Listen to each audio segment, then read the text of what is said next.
The country that lies north of the ocean and south of the snowy mountains is called Bharatvarsha.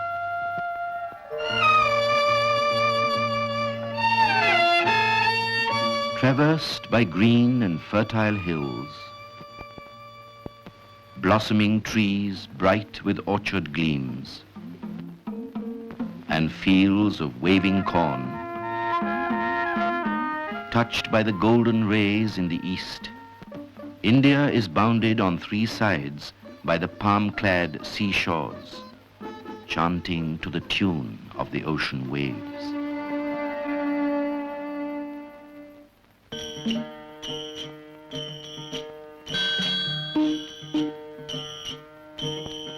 On the west coast, the Sea of Oman splashes against the solid rocks of the city of Porbandar in Saurashtra. The town was the ancestral home of the Gandhis, who belonged to the Vaishnav cult.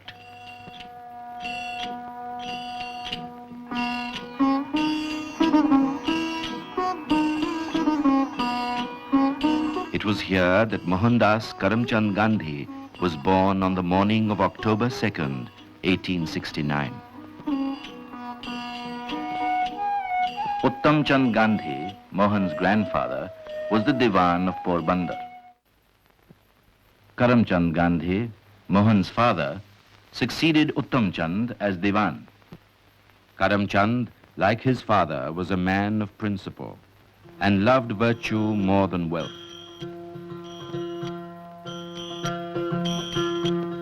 Mohan's mother, Putlibai, was deeply religious and had a strong personality.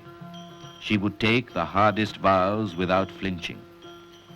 Her influence, more than any other, molded the character of Mohan.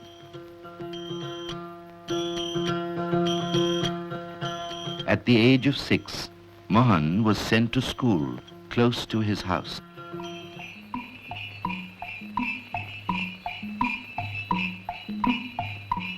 Mohan was only 7 when his father left the service of the Porbandar state and moved with his family to Rajkot.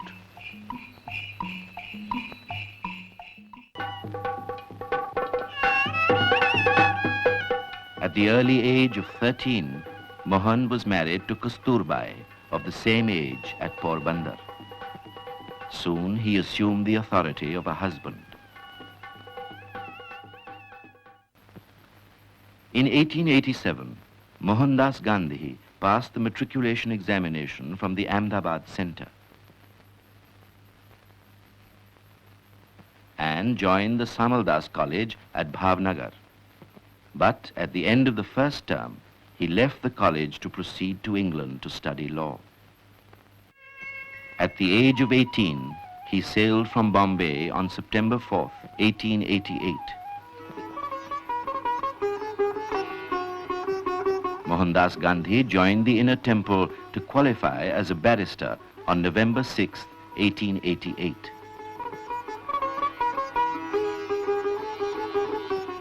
Towards the end of 1889, Mohandas read the Bhagavad Gita for the first time in Arnold's translation, the song Celestial, along with the original. At the instance of a friend, Mohandas read the Bible. He liked the New Testament, and the Sermon on the Mount went straight to his heart. M.K. Gandhi passed his examination with credit and was called to the bar on June 10, 1891.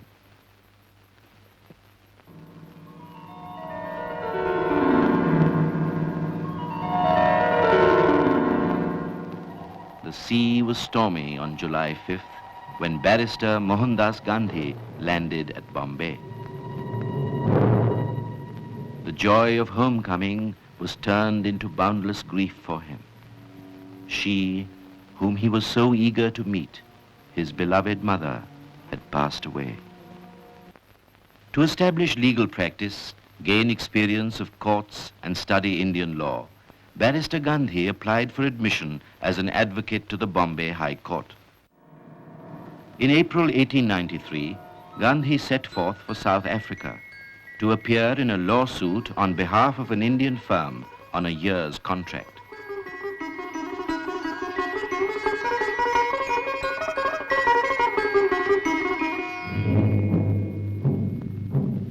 After a month's journey, he landed at Durban.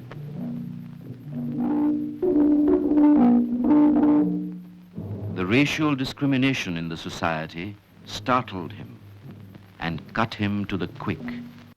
When the coolie barrister, as he was called, appeared in the Durban court, he was ordered to remove his turban. Gandhi felt insulted, demurred, and left. The press described him as an unwelcome visitor. After a year's stay, while about to leave for India, at a farewell party, he learned that the South African government was to introduce a bill to disfranchise Indians. He said, "The bill is the first nail into our coffin." He took up the cause of his disinherited countrymen. Thus began the long battle against race prejudice. South Africa became the land of his adoption. Along with his colleagues, Gandhi founded the Natal Indian Congress to remove the hardships of the Indians and to promote harmony between them and the Europeans. The Indians commissioned Gandhi to lay their grievances before public men and public bodies in India. On June 5th, 1896, he sailed home carrying great responsibilities at the young age of 26. Gandhi visited the principal centers of political life in India.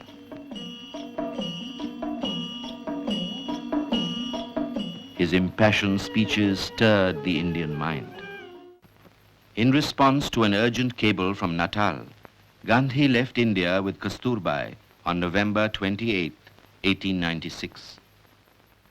On reaching the port of Durban, the ship was put in quarantine because of the white residents' agitation for the repatriation of the Indians. After 23 days of quarantine, when Gandhi landed, some European youngsters pelted him with stones, snatched away his turban, and kicked him. Even then, his heart did not arraign his assailants. On the outbreak of the Boer War between the Dutch settlers and the British in 1899, he organized an Indian ambulance corps and left for the front. They worked under the fire of enemy guns and carried wounded soldiers to hospitals through heat and dust. The humble work of the sons of the empire was applauded, and they were awarded the War Medal. On his return to India in 1901, Gandhi reached Calcutta to pay his first visit to the Indian National Congress, moved a resolution on the conditions of the Indians in South Africa, and pleaded for India's active sympathy. Before settling down, Gandhi made an extensive tour of India. To acquaint himself with the hardships of the passengers, he traveled third class. Just when he seemed to be settling down, he received an unexpected cable from South Africa and returned to Natal at the call of his countrymen. Realizing that he must remain in Transvaal and fight the battle through, he set up his office in Johannesburg. He was enrolled as an attorney of the Supreme Court. Convinced that the life of labor is a life worth living, Gandhi bought a fruit orchard at Phoenix.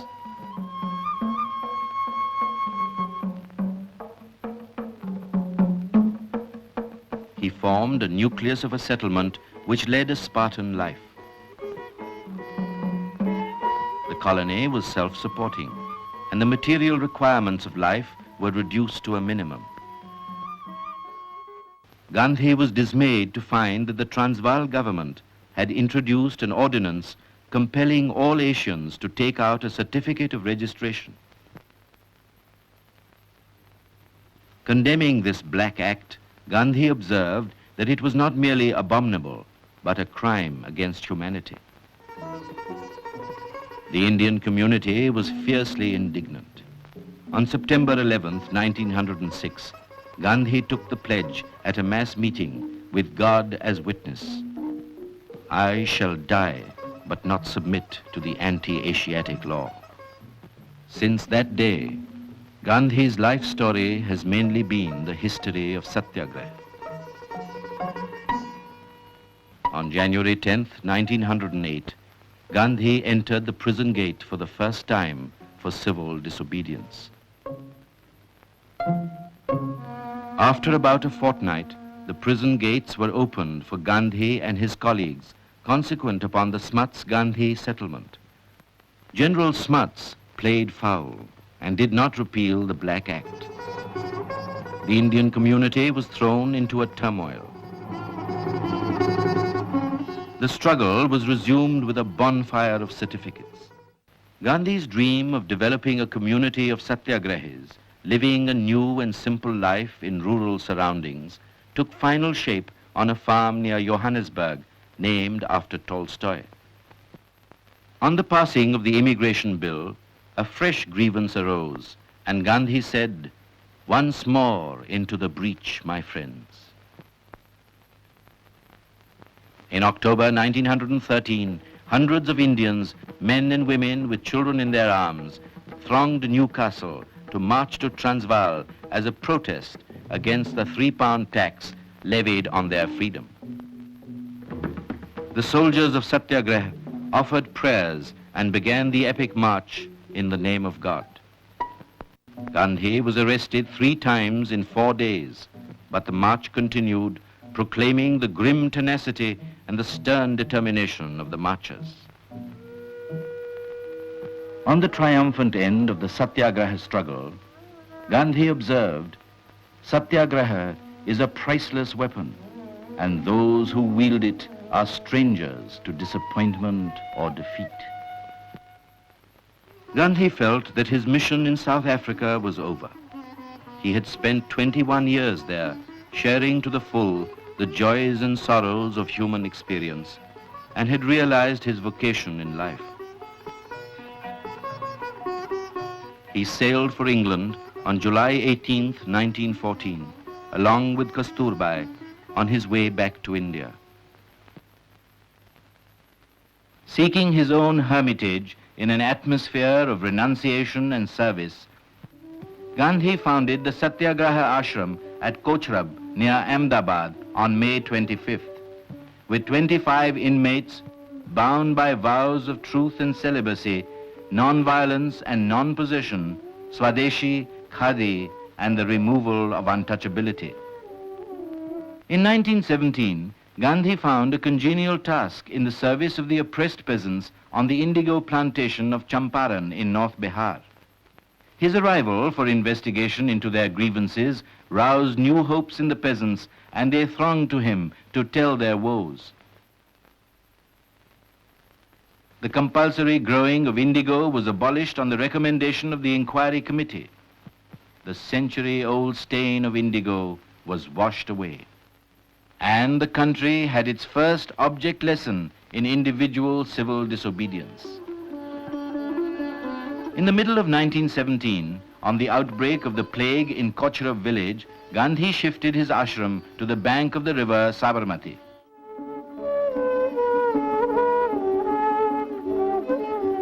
Amidst the neem and tamarind trees was situated Gandhi's bare hut, Hirday Kunj, along with the simple dwellings of the inmates.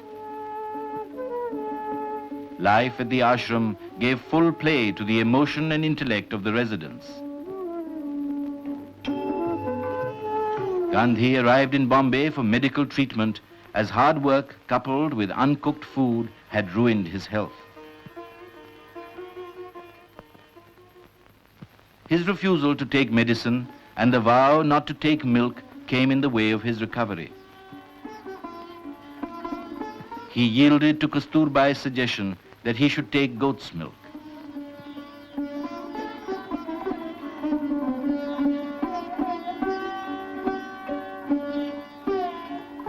During the convalescent period at Mani Bhavan, he learnt and practiced spinning, and the wheel hummed merrily in his room, spinning peace, goodwill, and love in every revolution.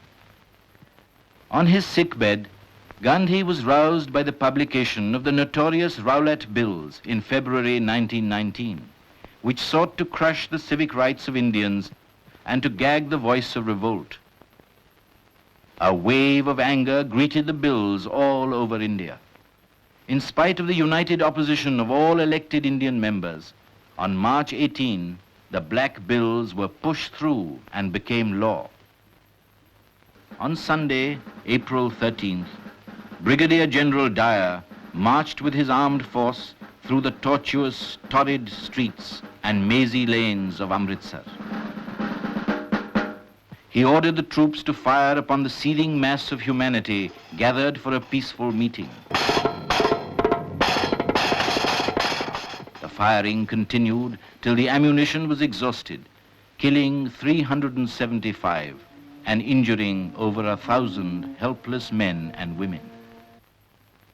Gandhi identified himself with the Muslims when they launched the Khilafat agitation against the unjust peace terms imposed on Turkey by Britain.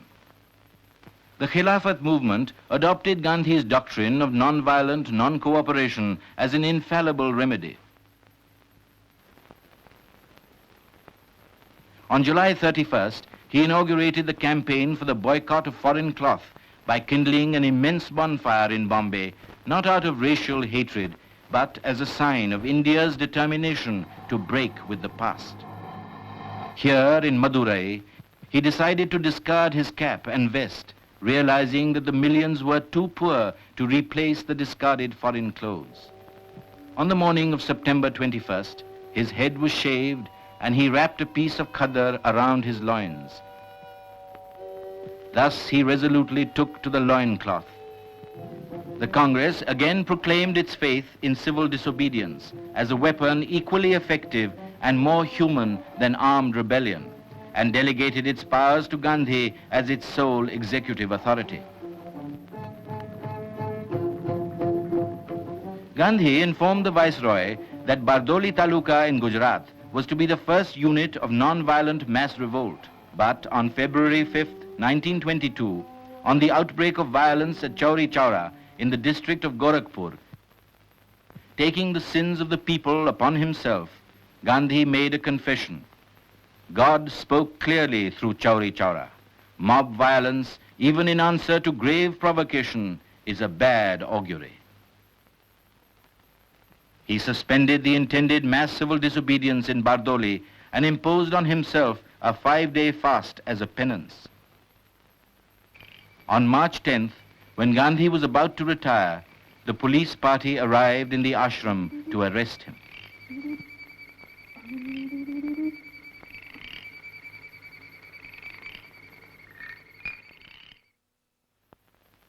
At noon, March 18th, the great trial began at Circuit House, Ahmedabad.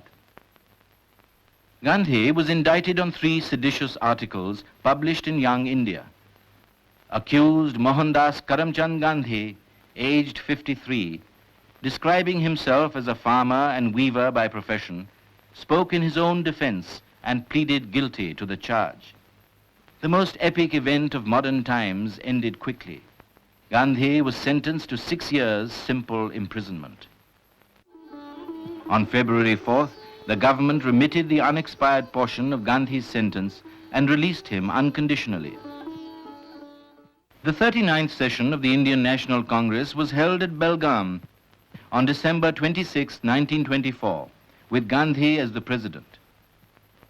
He induced the Congress to accept the spinning franchise, making labor in the form of a contribution of self-spun yarn as an alternative to 4-anna membership. Gandhi regarded untouchability as a fiendish sin. Anything that is prejudicial to the welfare of the nation is untouchable, but no human being can be so. Political tension was mounting. A rude awakening came on April 8th, when Bhagat Singh and Batukeshwar Dutt dropped 2 bombs in the Central Assembly as a protest on behalf of those who had no other means left to give expression to their heart-rending agony. The 45th session of the Indian National Congress met on the banks of the Ravi on the outskirts of Lahore. At the stroke of midnight on December 31st, 1929, Gandhi's historic resolution on independence and the action to be taken was passed. He published an 11-point manifesto stressing that total prohibition, reduction of the land revenue, and the military expenditure, and the abolition of the salt tax were the vital needs of the people. In a letter to the Viceroy, he announced his intention: "If my letter makes no appeal to your heart, on the 11th day of this month, I shall proceed to disregard the provisions of the salt law." On March 12th, with the coming of daylight, India's soul was awake. The great march for liberty began.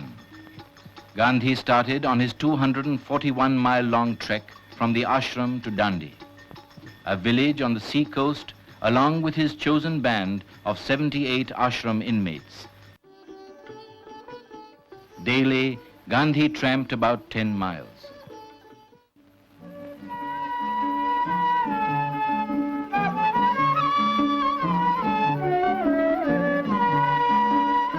After a 241-mile-long trek lasting for 24 days, the pilgrims reached the promised land on the morning of April 5th.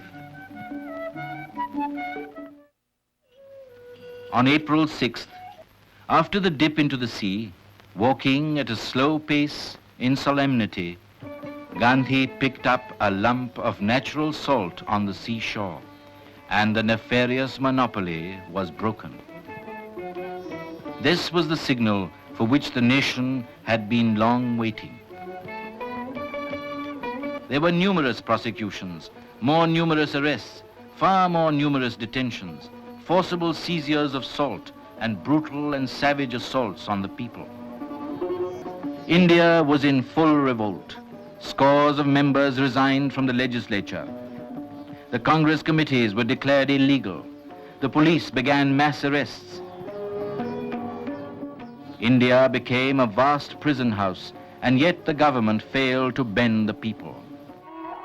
On February 17th, the half-naked fakir, as Winston Churchill called Gandhi, went to the Viceroy's house to parley with the representative of the King Emperor. After 8 meetings spread over 3 weeks, the Gandhi-Irwin Pact was signed on March 5th, 1931. The settlement was provisional and conditional. The vital question of the objective of independence remained.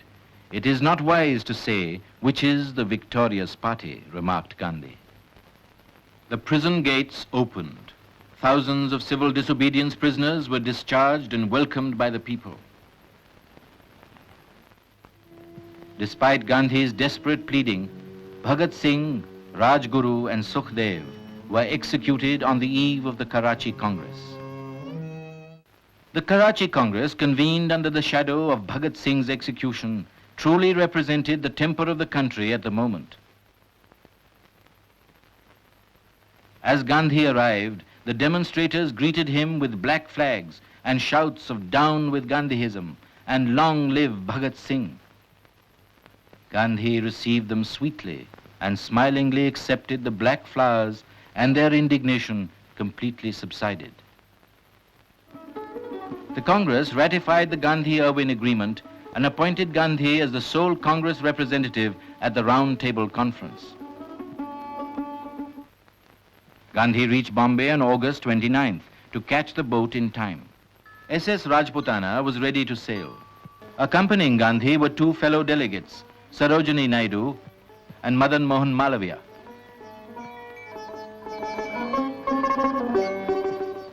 At noon on August 29th, the Rajputana steamed out. Jawaharlal Nehru watched the ship that carried the sole representative of 1/5 of the human race to the Arabian Sea and the far west. Quaint traveler carried the scantiest of luggage and scrupulously observed his daily routine on board the ship.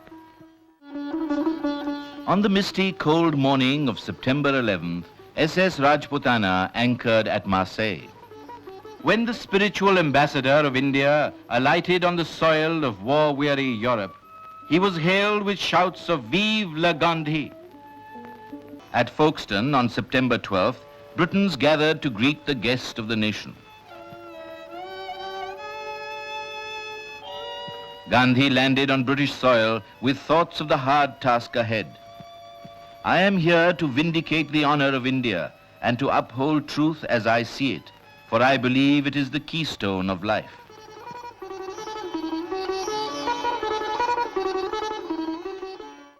At the Federal Structure Committee of the Round Table Conference held at St. James's Palace, the voice of resurgent India spoke through Gandhi.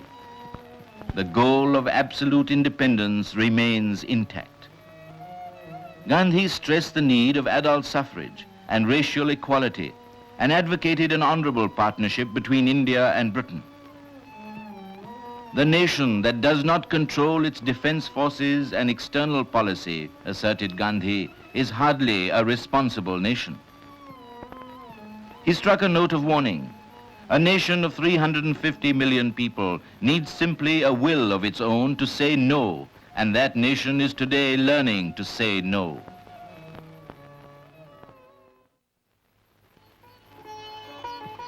In this center of the British textile industry, the Mayor of Darwin welcomed the most uncompromising advocate of the boycott of foreign cloth. He pointedly asked the operatives, "Do you want Lancashire's prosperity to be built upon the ruin of the Indian artisan?" Their spontaneous reaction was, "We know each other now."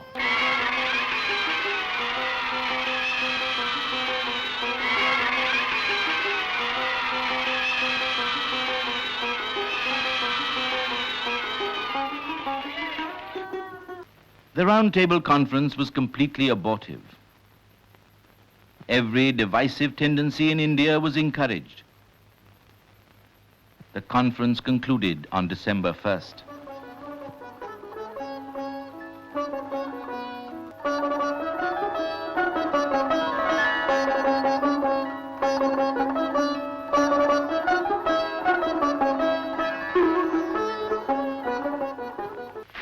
Whatever the result of the mission that brought me to London, I know that I shall carry with me the pleasantest memories of my stay in the midst of the poor people of East London.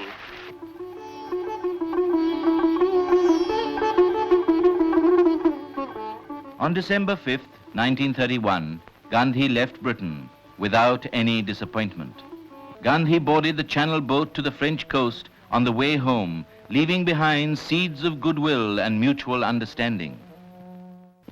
At a meeting in Geneva, he pointed out, "My speeches at the Round Table Conference have all officially reported. Meanwhile, I must ask you to believe me when I say that I have never made a statement of this description, that the masses of India, if it became necessary, would resort to violence. All that as you like. It is complete independence that we want."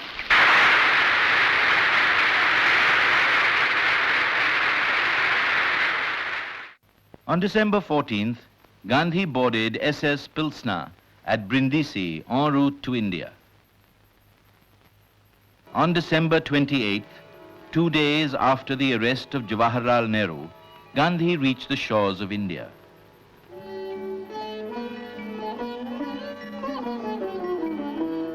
Bombay staged a magnificent welcome to Gandhi. Thousands turned out en masse to greet him.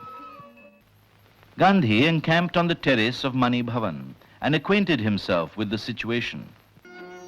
Gandhi gave detailed account of his work in Britain to the members of the Congress Working Committee. He discussed the grim situation in the country with his colleagues and sought an interview with Lord Willingdon to find a way out. On receiving a stiff reply from the Viceroy, Gandhi had no choice left but to resort to civil disobedience. He prepared to go to jail. The government instantly struck back, and when the whole nation was asleep, Gandhi was put under arrest at 3 a.m. on Monday, January 4th, his weekly day of silence in the tent on the terrace of Mani Bhavan. On August 17, 1932, the British Premier's Communal Award confirmed Gandhi's fear of a perpetual bar sinister which separated the untouchables from the Hindu fold. He informed Ramsay MacDonald that he would fast unto death from the noon of September 20th if the decision was not abandoned. In a yard of the gaunt grey prison at Yeravada, Gandhi commenced his vow of extreme self-sacrifice. On the 5th day of the fast, the caste Hindus and the depressed class leaders, in consultation with Gandhi, signed the pact accepting joint electorates. The Yeravada Pact nullified the British Premier's decision. Gandhi broke his fast of 6 days and 5 hours.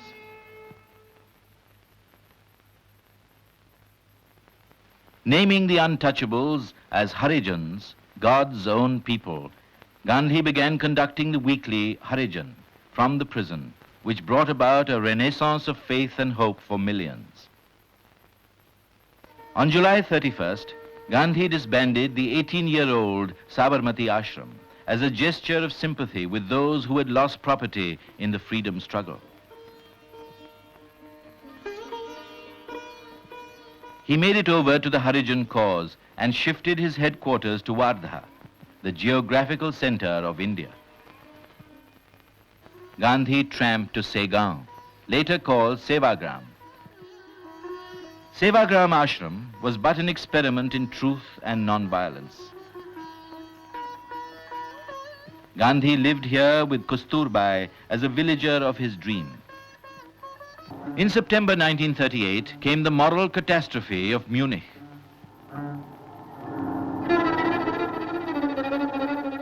Compelled to heed the rumbling of the coming storm, Gandhi observed, "The peace Europe gained at Munich is a triumph of violence.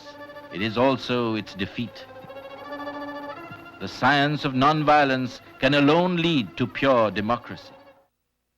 Anticipating the devastating consequences of war, Gandhi wrote to Herr Hitler, the one person who could prevent a war that would reduce humanity to a savage state.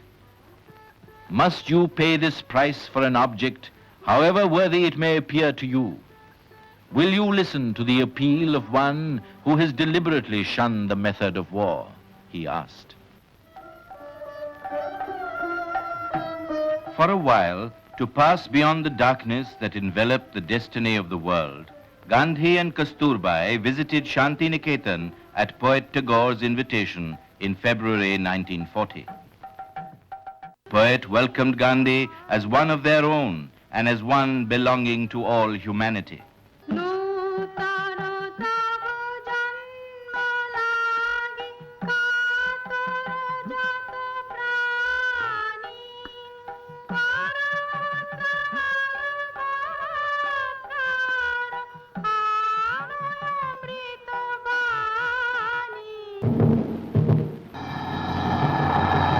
The nearness of war became a challenge to Gandhi and a test of faith.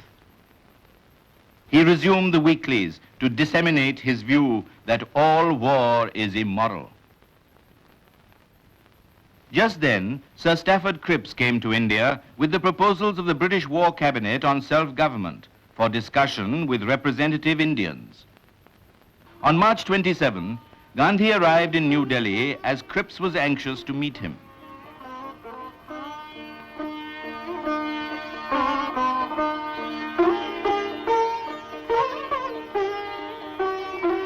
Strongly disapproving the indefinite and innumerable partitions involved in the proposals, Gandhi asked, "Why did you come if this is what you have to offer?" The Quit India campaign began to take shape in Gandhi's mind. Accepting Gandhi's view that India's bondage enfeebled her for her own defense, the Congress Working Committee proclaimed to the country that British rule in India must end. Only the glow of freedom would enable the people's united will to resist aggression. The leaders assembled in Bombay on the eve of the All India Congress Committee meeting, which had been summoned to endorse the Quit India resolution. On August 7th, 1942, They assembled at the Gawalia Tank Maidan and awaited the final call for India's deliverance.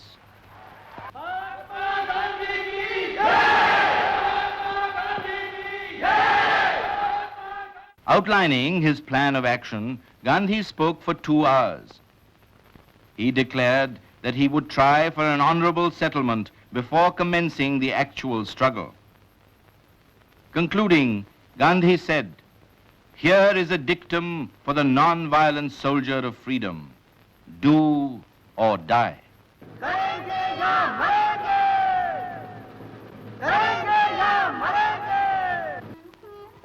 A few hours later, in the early morning of August 9th, Gandhi was removed from the scene of action and immured along with his party behind the barbed wire isolation of the Aga Khan Palace detention camp at Pune.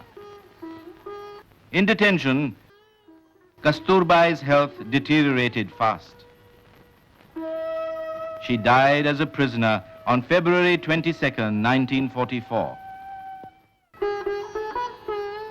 On May 6, 1944, India heaved a sigh of relief on Gandhi's sudden and unconditional release on medical grounds. He went to Jinnah's house on September 9, 1944, as a seeker of light for establishing living peace.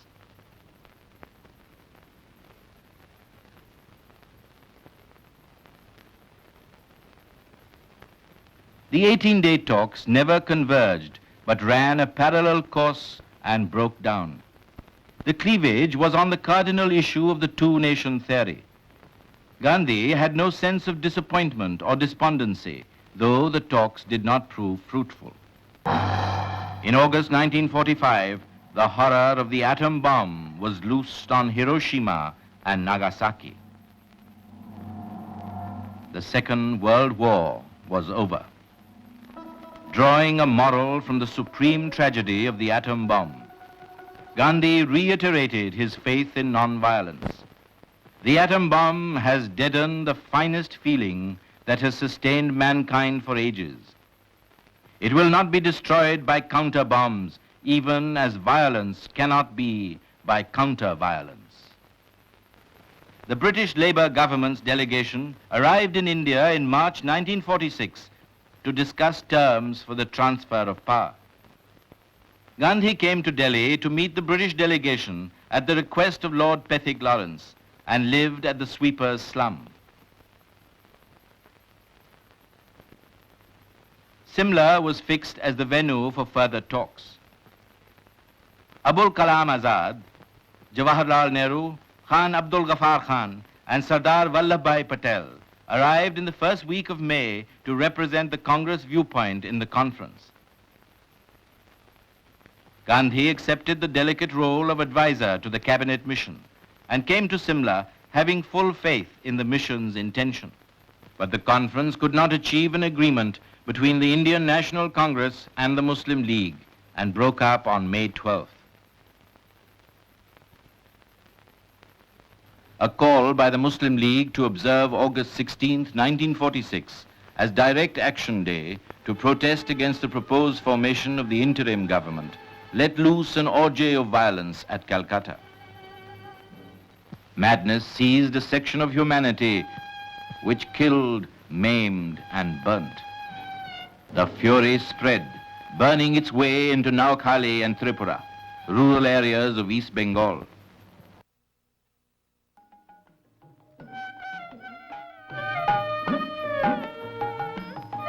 The cry of outraged womanhood called him to Bengal, and he came to wipe their tears and put heart into them. The pilgrim of peace arrived in Naukhali to venture in faith. His technique of non-violence was on trial.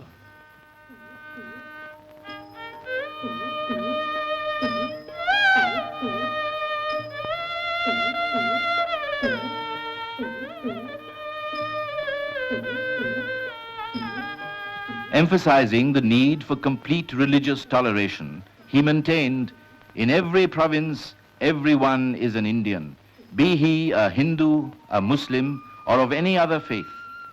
He expected the majority to constitute itself into the guardian of the minority.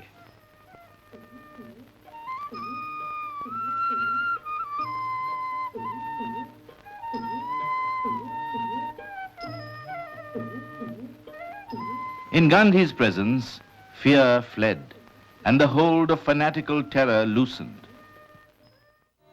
While Gandhi's mind was full of the dark implications of the madness, he received an invitation from Lord Mountbatten, the new Viceroy of India, to meet him. In the Viceregal Gardens, he met Lord and Lady Mountbatten. The Viceroy declared that his mission was to transfer power to Indian hands. Gandhi made it clear that he was opposed to any division of India.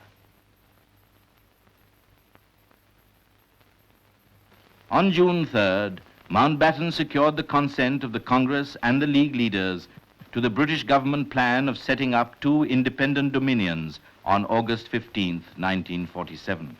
The Congress Working Committee disliked the partition of India, but it could not let India bleed continuously, and accepted the plan.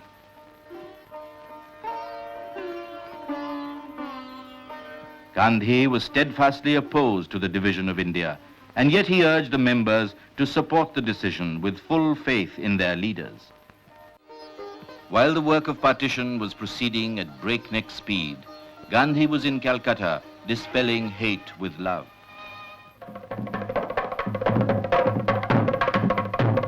The midnight of August 14, 1947, symbolized the rebirth of a nation after the slumber of centuries and a long struggle for self-determination.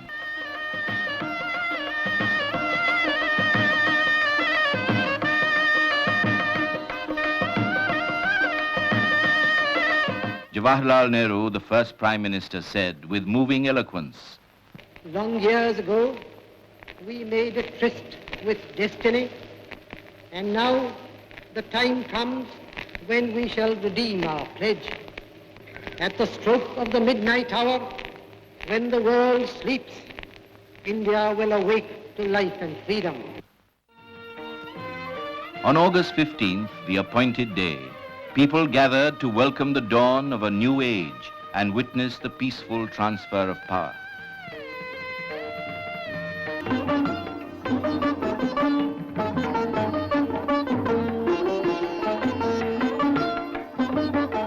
Time of rejoicing was brief. The rumblings of communal frenzy could be heard in the distance. A vast region was churning with hate. Minorities were tyrannized and persecuted.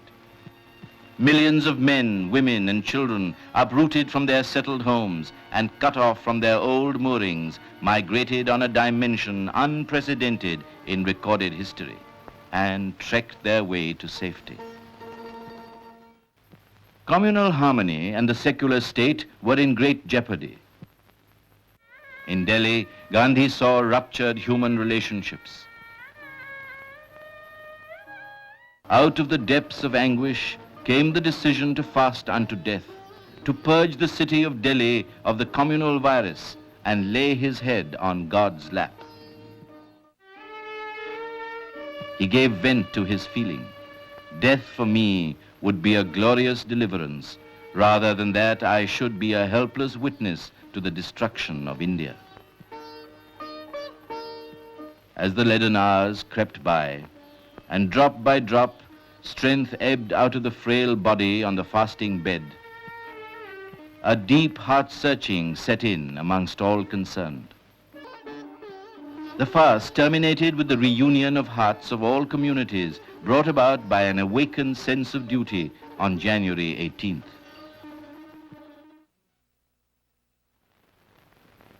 On Friday, January 30th, Gandhi asked for pending letters. I must reply to them today, for tomorrow I may never be. It was getting near prayer time. I hate being late, Gandhi averred, and rose to go to the prayer ground.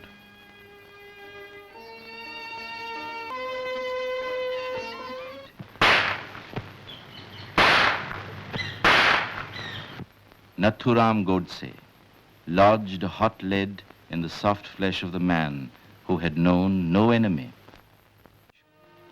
The United Nations organization lowered its flag.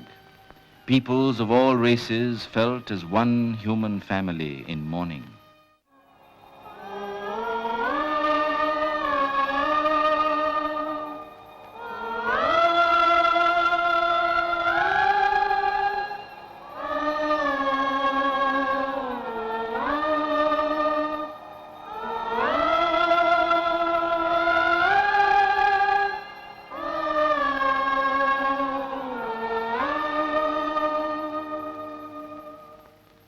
This man of divine mission laid down his life for the reconciliation of all men in brotherhood and love, became enshrined in millions and millions of hearts, and shone like a beacon for the whole world.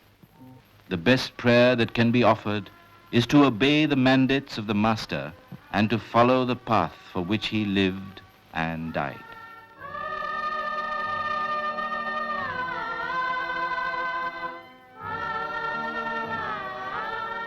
On January 31st, as the setting sun looked on with a red glance, Gandhi's body was laid on a sandalwood pyre at Rajghat.